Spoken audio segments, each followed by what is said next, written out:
hat, I think of the Chiquita banana commercial the from the Chiquita banana. 80s. I am kind of disappointed that you didn't do the hat. What made you Okay, decide not to? Because it everybody's wasn't wondering. a it wasn't a decide not to. It was because we had like several things that our creative team came up with that we were going to do live Yeah. in the service, but a lot of it had to do with fruit and touching things, and we had a fruit bar planned and all that Yeah, stuff. we So had some really great ideas about what we could do to make this morning at church really, really fun and interactive. yeah, And I think what you said one of them was a fruit bar, and what else? yep. One was a big fruit bar, one was something else, and so Yeah, and so all of that, of course, is not possible. But you still could have done a hat. oh look, Blair made a hat. I wonder if I can show that. I got to be able to show that Okay, somewhere. that's Okay, let me see if that's I can show it. that's Okay, awesome, Blair. let me let me see if It I almost can't. looks like a turban, though, There it a is. fruit turban. This is me in the fruit hat. Matter of fact, I'm just gonna do this for the time being. That looks about right. You should There you go. have. If we'd have planned this ahead, you could have worn the same shirt, and I that could have would worn have the been same shirt. Yes, I could that have would have worn been the same like shirt. awesome. That's great. This is Blair Stopnick, everybody. So good. Hello, Julie. Hello, Susie. Hello, Jason. Oh yes, I did get home to change clothes fast. Thank you, Jason, for noticing that. Oh my goodness. All right, hey. Melissa. Thank you very much. Yes, this is Blair. I think you worked on this the whole message while I was working on it, so that was obvious. Good job, buddy. And then I see. Wait, I don't know if I can do it on YouTube too. I can't put it on YouTube as well. I wish I could. I don't think I can. I'll figure it out. I'll work on it. Oh I'll wait, work is on it it. on Hang yours? on. I was gonna say if I can pull it up on my No, phone. it's right here. Okay, there you go. All right. Well, Keep talking. okay. So exciting stuff is we launched something this week. Did you get to tell everybody about the At the very end, I at the did. very okay. All right. But So I definitely oh, hold on. I definitely wanted. he's I'm still gonna do trying it to get here. this. Here we Okay. go. So YouTube gets the same. YouTube's gonna get the same treatment as Facebook, and I'm just gonna This picture make was this my head.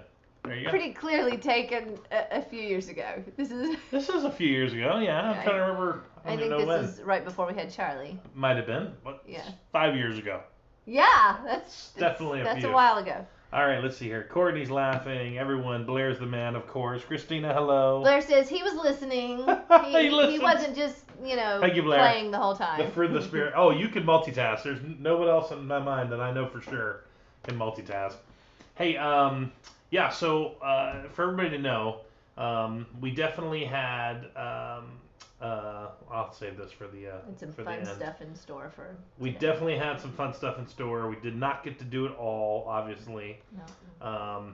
But yeah, but we wanted to make sure that people knew about the Lake Norman Strong. Mm-hmm. Speaking of Blair, Yeah. Speaking of his Blair, company, brains behind it. we wanted to make sure that everybody knew about the Lake Norman Strong, which is, I mean, it's a challenge during this season to organize anything because of the gathering limits and all the things going on. But what we noticed about Journey people and even people just in our neighborhoods and communities is that the moment the restrictions came, they knew that there were certain people that were maybe more at risk and, some of the elderly population. And so people started just asking, like, hey, if you need me to do something, if you need me to run a quick errand, if you need me to do all that. Even our Nextdoor yeah. app, and I don't know if you guys use Nextdoor. It's like a Facebook for your community. But yeah, there's posts all over that. Is hey, does anybody need me to grab anything? They're like, I'm young, I'm healthy, I'm happy to run errands and grab things for people. So we wanted to make sure that people, when the first one, I mean, literally one of the first meetings we had when we couldn't have service on March 15th was we want to be able to meet needs. What's the best way to do that? And the way we considered doing was kind of creating a hub. About the same time, Blair and his crew at SBX, they had a lot of stuff. Their business is gonna. This is all just he's doing this just because he wants to use their talents well. All their businesses big event stuff, and it got all canceled. And so we're definitely praying for Blair and his business, but so thankful that in the meantime, he and his crew have taken the time to create this platform that is going to serve as this hub. And so right now it's starting off with a few basic needs, but on Thursday or Friday we launched the. We have some I'm sorry. kids crawling by in the background. No one's going to know why I said that if they weren't paying attention to the window behind me. And I'll play that again later in slow motion for. There goes Parker. There goes the tall one. That was Thomas, by the way. That was not Charlie. That was Thomas. Creeping So- by, skulking by. Skulking by. He's in his robe. He's not technically dressed. That's right. So, where was I? Back to the volunteering. So right now it's a few limited things. Yeah. And right now we're getting volunteers to sign up. So if you would like to volunteer to meet needs, we want you to sign up. Today and tomorrow, we're going to start slowly launching it out to people who have needs. Yep. And so, like, I had somebody Facebook me yesterday and say, how Not can technically not technically dressed. You know, we're going to try to put it on the Nextdoor apps. We're going to try to use it across the board. We need your help to do that, but we'll be sending an email out to you. We really want to start meeting those needs. And so somebody asked me the other day, they're like, oh, I'm not seeing any needs. Is it my fault? And I said, no, we've not pushed this to meet needs yet. Can you give them an idea of some of the needs that we're Yes. hoping to meet? Grocery runs, Yeah. pharmacy runs, a lot of physical labor things. So somebody, I mean, listen, there's people who right now have small physical needs that they need met, whether it's yard care or, Yeah. you know, maybe the HOA needs something done or they need to get something done at their house and they can't do it or they can't hire people to come to their home and do it. Yeah. And maybe there's a way in which you say, well, that's fine. We can come and help accomplish some of this for you without even having to do the whole 6 foot thing. Yeah. There's I was gonna say grocery runs, physical labor. People have offered for online tutoring because there's people who right now, you know, we're not all meant to be homeschool parents, and there's people who have the skill to be able to teach the content to your kids who are willing, have time, and are willing. Right. To serve as tutors as well. Especially if you're working from home and your children are trying to do this and you don't have the margin to really spend a lot of time to help them because you're trying to do your own work. Because there's some people that are definitely working from home and teaching on top of that is just sending them like over the edge. Well, and I'll give you another quick example. This morning I got an email from an old Journey partner who, from his business, and for his desire, he's trying to put together computers for kids who don't have any during this period of time. And I immediately said, well, I'm going to send an email today hooking them up with Blair and Chris and kind of the combination of efforts of maybe making this one of those things that can be listed as a need that he and his company strongly desires and has the ability to fix things and do it. And it may just be that you have some that you can donate that he can fix.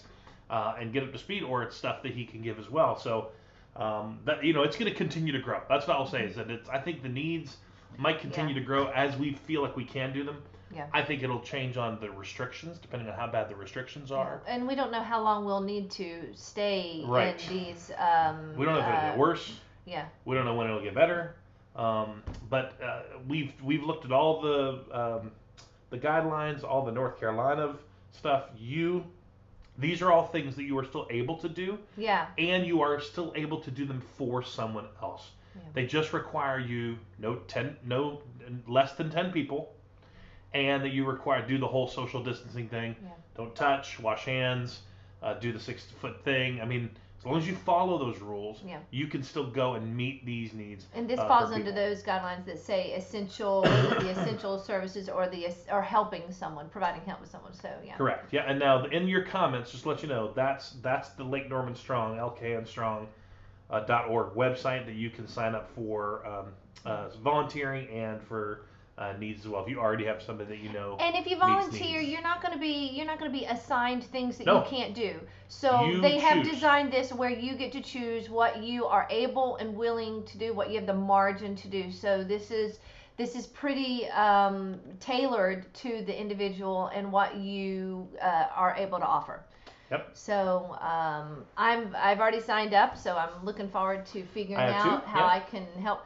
I kind of feel like some of us are going to be doing toilet paper runs because just if you have it and there's people in real need. Yeah, I went to Costco the other morning, yeah. and they were just putting pallets out, and people were still grabbing it, and I don't know, I haven't seen toilet paper in Target in 3 weeks. I'll share this quick story. Hopefully she won't mind. I know she's not watching because she's not tech savvy. So our office administrator, she's not watching. Our office administrator is her sister in California last week. Yeah. Basically said she couldn't find it anywhere. They'd run out of toilet paper, had no idea. Allison said, "Oh my goodness!" She grabbed a roll from the office, like she asked if she could, but she grabbed a roll from the office. She not just one roll? No, like a pack of 9 or whatever. Okay. She shipped it to her sister in California. $26 to get toilet paper to her sister, who she was. It was like a 2-day thing or whatever. Yeah. Her sister received it and couldn't have been more thankful to have received Christmas. this package in the mail. So you're not wrong about the fact that there's a legitimate need. There might be a legitimate need if you have it or if you can get it. Yeah, I mean seriously. So okay, we have a question that came in. Okay. How close to Huntersville? Okay, Susie asked this in terms of how close. I think that we're going to. It'll be city this, and region. It's going to be in this region because we're going to need to stay in the county. We're not going to be meeting needs in South Charlotte. Yeah. Right now, Lake Norman Strong is going to specifically be, I think, Huntersville right now, maybe Cornelius, and so you'll only meet that central need. It'll grow, and as it grows, hopefully volunteers from other areas will meet needs in other areas. Yeah. That's kind of I think that's the big picture design. Okay. So now this is going to be something that I think is going to be able to grow in time and be used for all sorts of things, not just in our current Not just situation. during this pandemic. Yeah. Okay. So that would be great. I think because we're always looking for ways to streamline, to make things the most efficient way possible, quickest response, quickest availability of hooking people up with needs and those with the resources. That's the money shot right there. That's good. You're such a goofball. All right. Let's Other see. stuff happening. Does anybody have any questions? Hey, North Lake Mall, Susie. Yeah, I would still consider that the region that we're talking about. Well, it's North Charlotte, so probably not. No? Anything listed North Charlotte would be a Charlotte address. It's probably only going to be. But what if she wants to help? Okay, if she wants to. You can help from anywhere. Okay. The needs are going to come right now from Huntersville, possibly Cornelius. We're starting small. Okay, all right. Okay, so and we're going to go from there. But that's a good thing to clarify. Yes, I'm sorry. Correct. All right. Yeah. All right, so what were you going to go into? Questions. Questions. People all right. are asking questions. All right, sorry. We're going to try to get back to the conversation. All right. I feel like you couldn't read the question. Okay, let's see. Let's see right here. All right, so we had a question came in that says he feels like sometimes his fruit is growing by leaps, and at other points it slows and stops down as life brings us lulls. And he feels that spiritual battles at times are things to overcome. It definitely points of fear too. All right, listen. The heart of this question is going to be, can we still be aligned and living our faith but still have these battles and fears?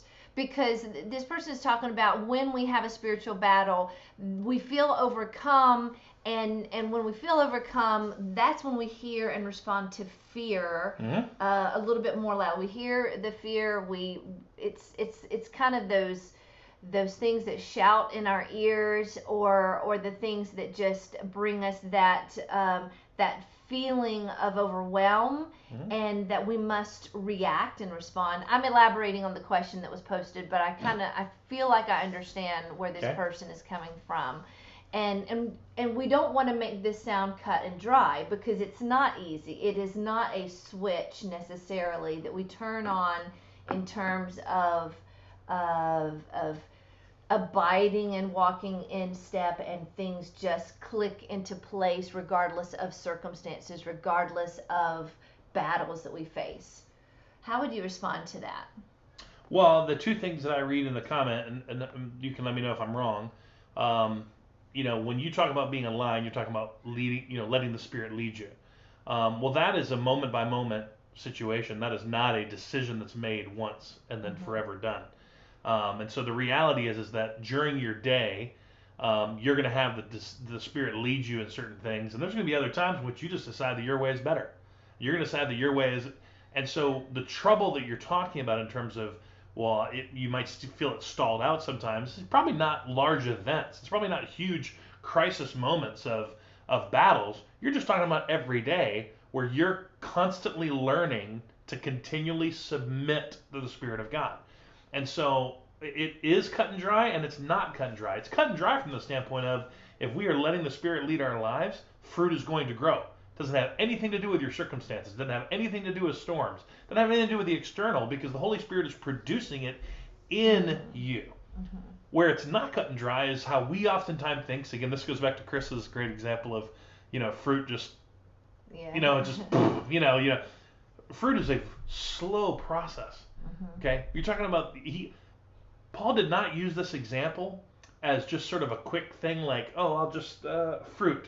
No, he's saying it because this is the part of sanctification that takes time. Mm-hmm. Okay, you're talking about the fact that this does not come out quickly. This does not happen easily. This is something that is you're as you continue to produce fruit. What does it say in Luke? Is it Luke 15, John 15, where the gardener is going to prune back bushes? Yeah. Right. He says the master gardener, who's God, he's going to cut trees that are producing fruit in order to get more fruit. Yeah. So I say it is cut and dry, but I understand the heart of your question, which is, yes, I believe when you're in battles, when you're experiencing fear, just in moments you choose your own way, God is still doing a work in you. Don't think that just because you made a choice to do something else, or you're struggling in a battle, that God's not still using that, right, to produce hope and perseverance and faith, and He's not still producing fruit in you. You're just not going to see it as quickly, maybe. You may feel at a time that there's a drier spell of not seeing as much, but I'll be honest, it doesn't mean that there's not still something growing. And that's the way I think that Paul meant to kind of describe this as, this is what God's producing in you. This is not what you're producing. This is what He's producing in you. And so that's a great question and a great challenge. I think the problem is that it's far easier to understand and a whole lot harder to live. Yeah. But it doesn't mean that it's not cut and dry. It doesn't mean that it's not simple as it's stated. It just means that we bring the complexity. We bring the complexity to the situation. Well, that battle of the flesh and the spirit constantly at brings war. That tension. Constantly fighting. So is there, and I don't know if I missed it in the sermons, but is there a way for us to view the difference of when we're living out and experiencing consequences of our taking our own course or doing something that is not Jesus' way, and that consequence feeling like the absence of fruit or the death of some fruit versus just the process of, what I'm saying? Yeah. How could people view that and say, okay, well, clearly I have no fruit in my life because I am living this, I'm dealing with the wake of some decisions and some choices that I've made, and I feel like I have no fruit. Thanks, John. John said thanks, so maybe we can do it again. The only thing I would say to that question is this. Look, self-reflecting on whether or not something is a consequence of a decision and sin in your life, or whether it's something that Jesus is taking you through, is like trying to say, is this storm something that Jesus got in the boat and told me to go through, or is this storm happening because I chose my own way? Yeah. The problem is that we can't tell in the storm which one it is, which is why Paul says it 3 times in chapter 5. We're going to be led by the Spirit. Mm-hmm. We're going to be Spirit-led. Yep. We're going to choose to let the Spirit guide us in all things. Mm-hmm. This is why the relationship. We know when we make decisions, and but sometimes, honestly, people don't know. Not until they're well too late. Yeah. And so the reality is that, I mean, again, if the fruit mask, if I feel like I'm doing I'm as all patient as get out, and it's fully my flesh, trying to live out these fruits and trying to be masquerading, then sometimes we can be living in our own strength and not in his strength at all. Yeah. And so that's where I would say, again, go back to it. It's hard to do. That's where you have to trust the Spirit leading you.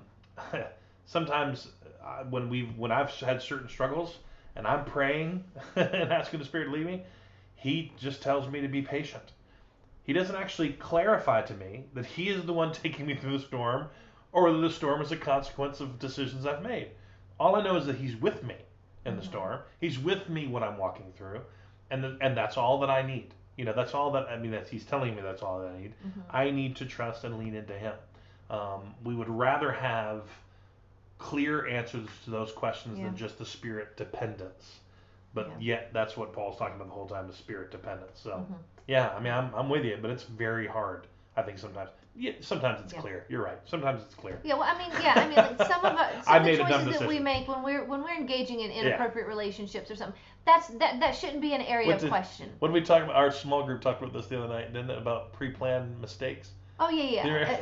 The whole our culture and society wants to not talk about sin as a sin. We want to characterize it as a mistake. Yeah. But the problem, that whole argument just totally falls apart because you don't pre-plan mistakes, but you do pre-plan to sin quite often because it's rarely in the spontaneity of the moment that we do that. It's oftentimes, we're already on that track and we're just trucking along. Let's go on to some other questions. All right, YouTube, Tony said, convinced in their own mind. This is Romans 14. We're convinced in our own mind. Is this a place to start when you're in community with the Spirit? I believe so, but I think at the same time, I don't know that verse well. Jesus said, what talking about. I would just say from the standpoint of this way. Jesus said, look, the sheep know the shepherd's voice. And Jesus was saying, my followers know, God's voice. And so, as you mature, as you continue to grow in your faith, it's an issue of just knowing the voice of God. Go ahead. What were you looking at? Yeah. So the verse that Tony's talking about is it's in a passage where you're talking about the weaker and the stronger brothers. And here it says, one man considers one day more sacred than another, and another man considers every day alike. Each one should be fully convinced in his own mind. So basically, whatever God has revealed to you, whatever you do know is right, you live up to that. You are responsible for what you know, and you are expected, we are all expected to live and walk according to what we know is true about God's law and his principles for living. And so, when there are others who are kind of a different understanding or not quite far along in their walk, they haven't quite gotten to that same conclusion or that peace or that place of feeling no conflict because they know what is right and what God has led them to in living, then you just kind of have to have patience with others who are not quite there yet. So, but yes, when you are in a community with the Spirit, you live according to what you know and understand at that point. So, Susie Markham, I'm afraid to think I see spiritual fruit for myself. Because then the conceit starts of, oh, good, I'm good, others should, but not me, which is true. That's the thing. I mean, listen, that's why Paul was very clear of none of this should ever point to your flesh, so to speak. Right. Every time he talks about the fruit. But here's the thing, for Susie asking this question, it is okay to be able to reflect and say, wow, I have more patience with this person or with this kind of conversation than I did a few years ago. Yeah. And then what you do with that is, all right, are you proud of yourself, or are you thinking, wow, God's done a work in me? Mm-hmm. Because if it's okay to recognize and appreciate those strides. Because I think you thank God for them. Yeah, we thank God because you're seeing the fruit. So I think that I know you're awfully hard on yourself, Susie. I mean, some certain personalities we really are, but I think that it is okay to appreciate the fruit as long as we can appreciate where it came from. And I think that honestly that is your heart, but there's also that relief. Don't mistake relief for conceit. Don't mistake that idea of, ooh, there is growth. I'm seeing improvements in the way that I respond to or show. Maybe I've got more forbearance or more of that love for the hard and difficult person to love. It's okay to be relieved and to see that and rejoice in that, as long as you're like, as long as it's not the, oh yeah, I'm doing great. It's a response of, hey, God's doing something amazing because I couldn't have been like that before. Yep. So let's go on. What were some of the others? That was it on here. Kayla said, I definitely always realized too late that it was a storm of my own making. Yeah. Hindsight makes a lot of things clearer, but you know, and that's very true. A lot of times that's just the clouding and confusion of our own minds and things. So I wanted to share something because there's a verse that just kind of supports and almost, well, it's from my study that I've created for renewing the mind, but it really does fall in line with this conversation of the last 2 weeks about spiritual fruit, growth, and staying in step with the Spirit. Mm-hmm. And here's what I love, because this is important at a time like this while we're kind of holed up in this pandemic. It says, those who live according to sinful nature have their minds set on what their nature desires, but those who live in accordance with the Spirit have their minds set on what the Spirit desires. The mind of sinful man is death, but the mind controlled by the Spirit is life and peace. The sinful mind is hostile to God. It doesn't submit to God's laws, nor can it. And those controlled by the sinful nature cannot please God. The reason I bring that up is because it does talk about that battle between the Spirit and our flesh, what the Spirit wants, what the flesh wants, and then our minds. We have a choice as to where we're going to set our minds. Are we going to allow our minds to be ruled by the flesh, or our minds to be ruled by the Spirit? And this is where I'm going to land the plane. This is where our hope is, in being ruled by the Spirit and having our mind ruled by the Spirit, because it says the mind that is set on the Spirit is life and peace. And honestly, that's what I know we all need. Mm-hmm. Really, really in great measure right now, is a mind that is ruled by life and peace. And we're told that we would have that. We're told that is evidence. That is Romans 8:5-8, Tony. It's actually in the first unit of the Ultimate Renovation course that I wrote. But it's the mind, and this is why I'm just kind of sticking on these verses that are about the mind and how we think, where we place our hope, where we focus. Because if we are led by the Spirit and we have our mindset there, we're going to be kind of flying above it all. And I don't want to say that we're not concerned and we're not loving, but we're not fearful. We're not, we don't have to give in to the fear that may surround us and be shouting at us from every angle. Because if our mind is set on Him, and if our mind is ruled by the Spirit, we can experience peace in the midst of the storm that is swirling around us. And so my encouragement to everyone is check that passage out. It's Romans 8:5-8. And those key words being the mind controlled by the Spirit being life and peace. So I love that. Yeah. Were there any other questions that came up on the other? No, I just I put down what plans have people made for Easter now that you're home. And I thought you guys could fill us in on that. We want to move to prayer requests as well that came in this week, and I won't name off any names just to keep that private for the time being. Mm-hmm. But we do want to lift those up in prayer. And if you have any requests, please share them in the comment section with us. And we'd love to do a prayer for you this morning. Yeah. But I think Easter's going to be different. It's going to be different for everybody. I saw a really great post from a friend that my mentor back when I was in social work, and she's a godly woman, loves Jesus, and she wrote a great post to the church saying, listen, just because things are different, just because we're not having all the fluff, all of the, few people are going out buying the new dress and the new outfit and all of those traditions that we have. few people are gathering as the extended, well, probably no one's gathering as extended families and friends. We're kind of having to strip it down and peel away all of the excess. She said, but the encouragement was the day itself is unchanged. The celebration is unchanged because nothing, not even a pandemic, can change what happened on that day when Jesus arose from the grave. So we can still celebrate and rejoice that this will not change anything with regard to the truth of Easter. No. Our circumstances will not. And it's going to be good in some ways to strip away all of the things that we've made maybe a little bit more of an emphasis when we emphasize sometimes the wrong things, like all the fun becomes almost the central thing, and then the central thing gets lost. So we get the chance to really make this back to the central thing, which is celebrating that Jesus overcame death and the grave. Yeah.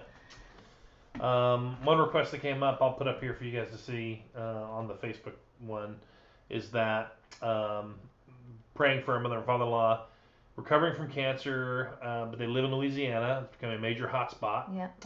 Can't go visit, which is, I knew they were planning on visiting, but here's the part that they said, it's not an area full of Instacart delivery options. Oh, yeah. Which is, again, we are very fortunate in the places we live that have so many restaurants open and so many options. And you're right, that's not really there. So we definitely want to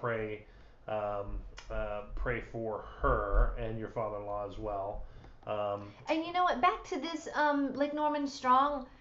The hope and prayer is that this could take over in different regions. Different regions, yeah. You never know how God could use this, because, like, when you're talking about people in rural state or rural areas of different states that don't have access to delivery and all that, this might be a good way to mobilize the church. So here's an answer to prayer. Pastor Tommy did not have COVID-19, but bacterial infection.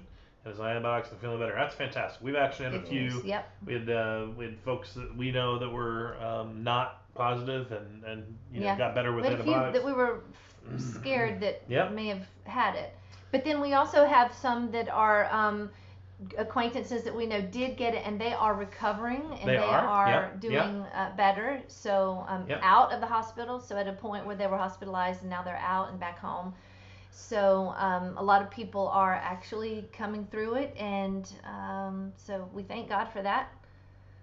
Yeah. We have another person that says that this is our children's pastor, Nicole. She has a friend that's a hospital worker, exposed for days to a coworker who was now positive for COVID, praying. She has MS. So she's praying that she's waiting the 14 days out and is trying to remain in. But she not in faith. Yeah. So we need to pray for God can use this whole scenario to bring about or bring to light the truth of who He is in the lives of people. So as devastating as it can be to watch people go through this, but we can, especially those who are not followers of Christ, we can certainly pray that this would be that time where they sense their need and they see the love of Christ through others, and they just come to faith through that, because however he needs to get his however he needs to draw people to himself. So we can pray for that. I'll walk you through the prayer requests and the ones we've heard answered so far. We already mentioned Pastor Tommy. That was something brought up a week or so ago. We also have one that was brought up from a guy that is a partner in our church. He was worried about his college-age daughter. Came home feeling sick, and he was wanting prayer for her and for him. And the test did come back negative, so that's good. We also have one of the ladies in our at your gathering. Her mom just got done with big surgery, cancer surgery. The dad, they had a friend who was diagnosed with COVID, and the dad was with her very elderly pastor dad was with him, but he's doing better, got off the ventilator and is doing better, and the dad has gone 14 days now with no symptoms. So we're all still praying. That's a really good deal. Some of the other ones that came through, people are looking for jobs even in the midst of this, and it's a very tough time to be in the job hunt. right now. People are in hospitals with other kinds of complications. I'm reading one about a heart valve replacement, and they're trying to work through how to do that. There's another one that was diagnosed with breast cancer for the second time, and now she's trying to get arranged things for the mastectomy and all that stuff, and they're having a hard time getting all this in because of the hospital. The hospitals are getting overwhelmed. Yep. And also it's difficult when you do know someone in the hospital because they're now restricting visitors and they don't, they have to be very careful. It's a really, really tough time. We have one of our partners who moved away last fall, and somebody was writing on their behalf that they're all alone in self-quarantine because they feel like they have symptoms. But they've been tested and waiting on results, and so we're definitely going to be praying for Lisa. We're also going to be praying for Dawn. Dawn is immune compromised as well, and she woke up with fever and chills, and her husband is sharing that with us, and so we're going to pray. She's not gotten flu tested yet either, but that is hard. I mean, even Dawn this week was. He was working out all weekend in the I say his field. He's got 2 acres in his land. He's been out. He was working the lower 40. He was working his land, but he came back and he didn't feel bad, but he had scratchy voice and his voice shot, and when you have those things, he went ahead and stayed home because he didn't know if it was going to turn into anything. And it's better for everybody. And whenever it's just better you're... when you don't know, you just go with whatever you can. So we've of course told him to stay home. We've had other staff that have felt that way. So, this is a tough time for people that feel like they have anything close. So it's a bad time to get sick. It's a bad time to get sick. And so we want to pray for everyone that is experiencing that, especially those that have shown up on our prayer requests that are not feeling good and they're not sure.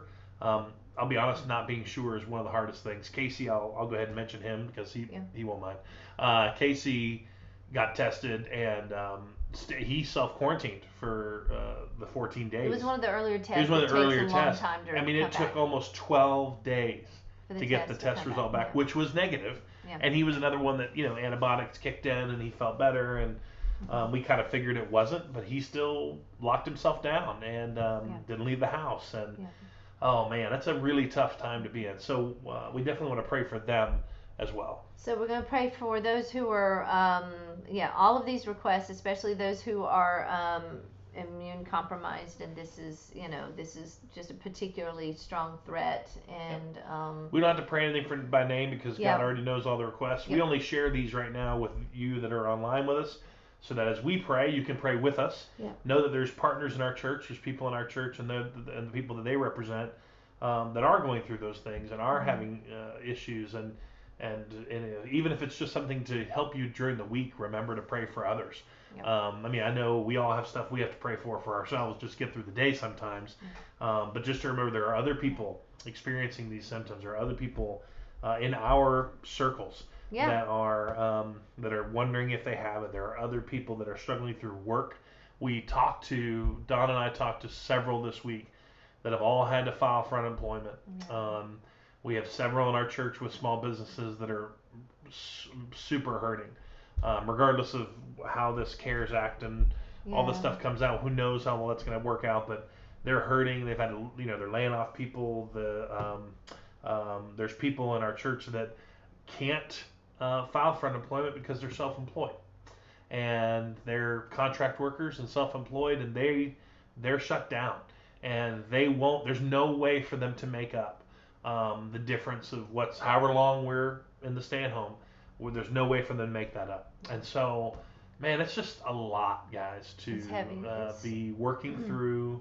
And I'm with Tracy. Nothing changes about this Holy Week, except for maybe our attention on the things that require our attention. It's not like these things don't require our attention, but somehow this week we want to pray through the balance of managing our crisis at hand, praying for the others that are in need, finding ways, even through Lake Norman Strong, to find ways to meet needs of others, while at the same time focused on the fact that this is the week we celebrate, the event that changed history. This is the week that we celebrate what our testimonies are all about.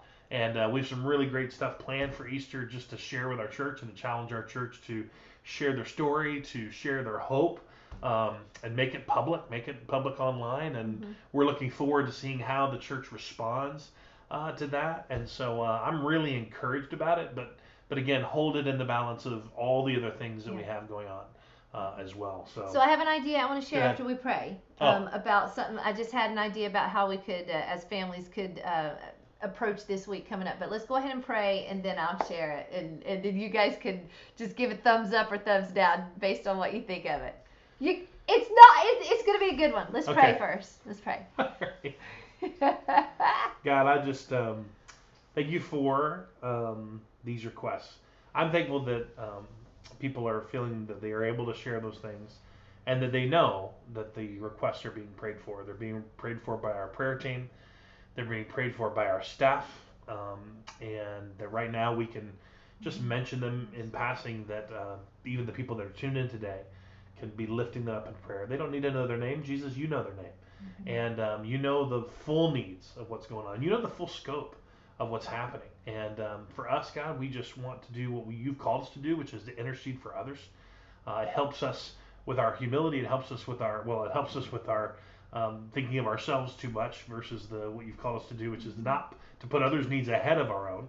And so thank you for just the ability to do that at this time. I do pray for, even through the series, that people would understand that the fruit that you produce in us is just not something that we can produce. And that every single person, whether it's last week or this week, that was tuned in and maybe watching this later, they would have a heart and a desire to let you lead and guide their lives, so that they can experience this amazing fruit, just grown through love, for your love for us, and the way we're called to love others, the characteristics of a life lived by you.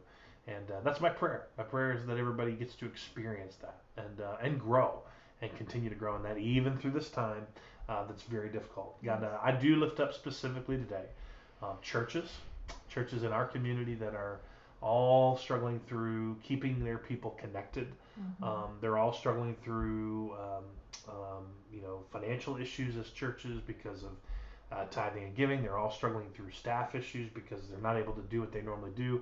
They struggle through, there's established churches that struggle through the technology of keeping maybe an older generation connected. And so, man, I'm just lifting them all up, because I really do believe, God, that you're going to bring the church through this, and it's going to change the church for the better, I believe, on the other side. But in the midst of that, I do pray. I pray for every leader, every pastor, that they would give them wisdom as they proceed and move forward on how to best care for their people and how to best lead their people through all of this.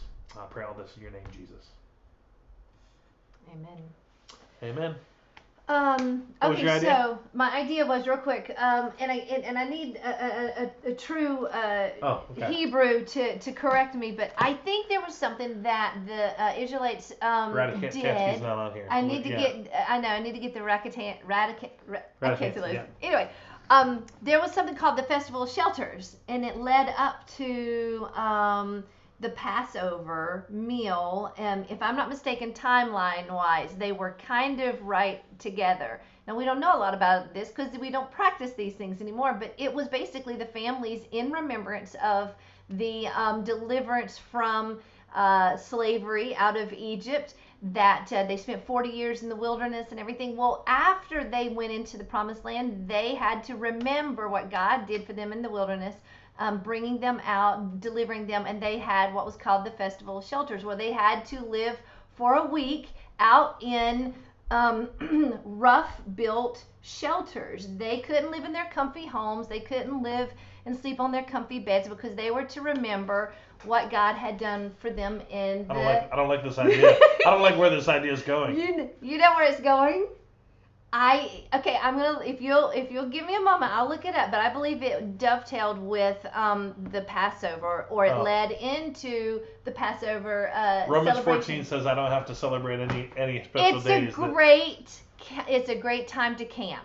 That's what I'm going with. It would be a fun way to teach your children through this weird season that we're in, that that there was a time that the people of God pulled away from their comfort.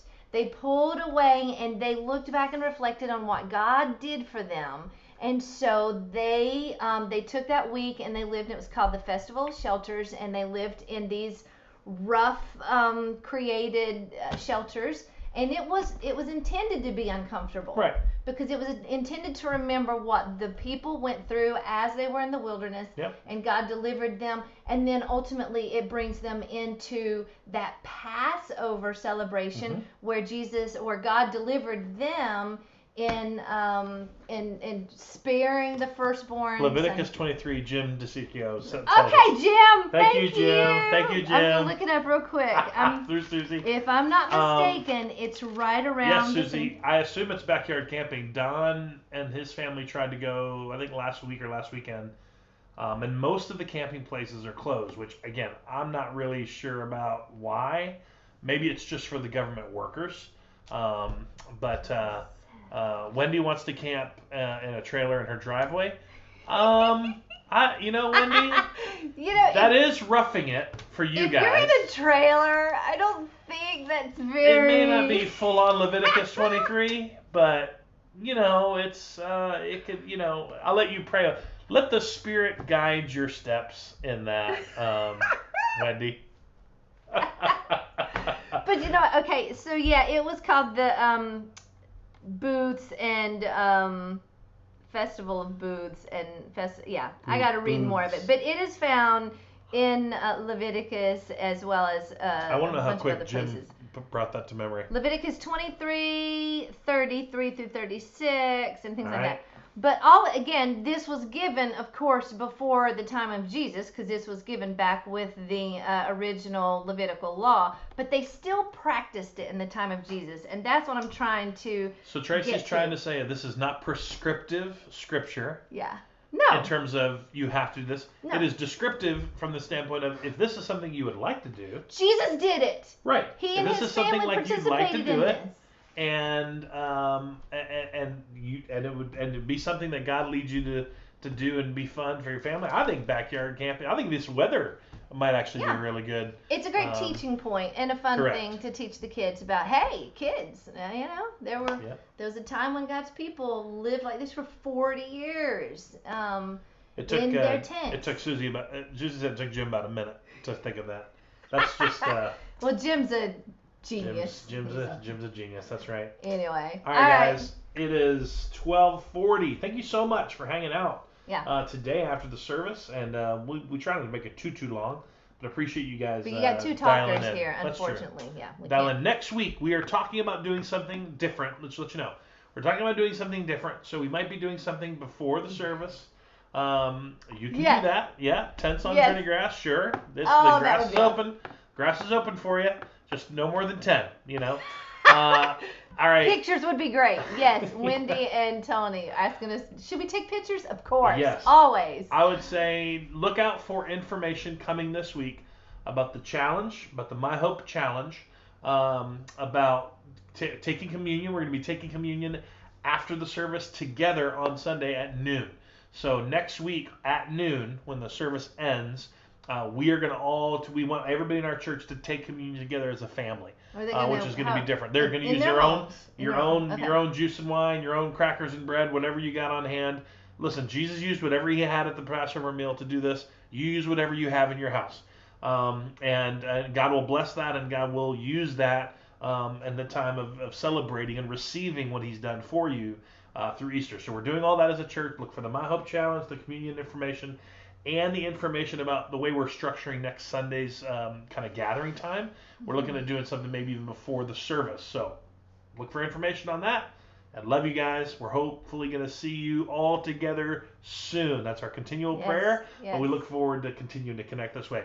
And just before you leave, one more time. No, sorry. How about that? One more time. What did I do? These one is little sound effects. Oh, no. I didn't want the sound effects. Darn. They don't work anymore. No more of the horn.